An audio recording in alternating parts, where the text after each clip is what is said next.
റഷ്യ-യുക്രൈൻ യുദ്ധം അവസാനിപ്പിക്കാൻ ധാരണ. അമേരിക്കയുടെ സമാധാന പദ്ധതി അംഗീകരിച്ച യുക്രൈൻ. വ്ളാഡിമിർ സെലൻസ്കി ഉടൻ അമേരിക്ക സന്ദർശിക്കും.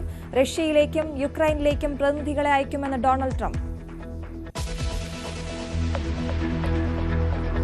എത്യോപ്യൻ അഗ്നിപർവ്വത ചാരം ഇന്ത്യൻ ആകാശത്തു നിന്ന് മാറി. പുകപടലങ്ങൾ ചൈനയിലേക്ക് നീങ്ങി. നിരീക്ഷണം തുടരുമെന്ന് വ്യോമയാന മന്ത്രാലയം. വിമാന സർവീസുകൾ സാധാരണ നിലയിലായി.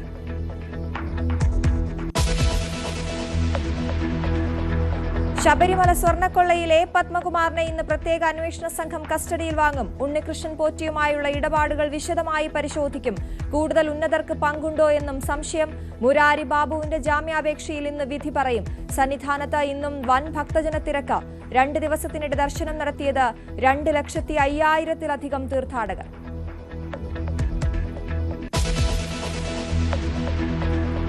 തദ്ദേശ പോര് കനക്കുന്നു. വിമതരെ അനുനയിപ്പിക്കാനാകാതെ മുന്നണികൾ. പോസ്റ്റൽ ബാലറ്റുകളുടെ വിതരണം ഇന്ന് തുടങ്ങും.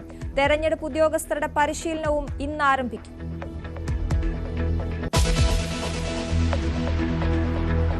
സംസ്ഥാനത്ത് ഇന്നും മഴ മുന്നറിയിപ്പ്. തിരുവനന്തപുരം, കൊല്ലം, പത്തനംതിട്ട ജില്ലകളിൽ യെല്ലോ അലർട്ട്. ഇടിമിന്നലിനും സാധ്യത. കേരള തീരത്ത് മത്സ്യബന്ധനത്തിന് വിലക്ക് തുടരുന്നു. മുല്ലപ്പെരിയാറിലെ ജലനിരപ്പ് 140 അടിയായി ഉയർന്നു.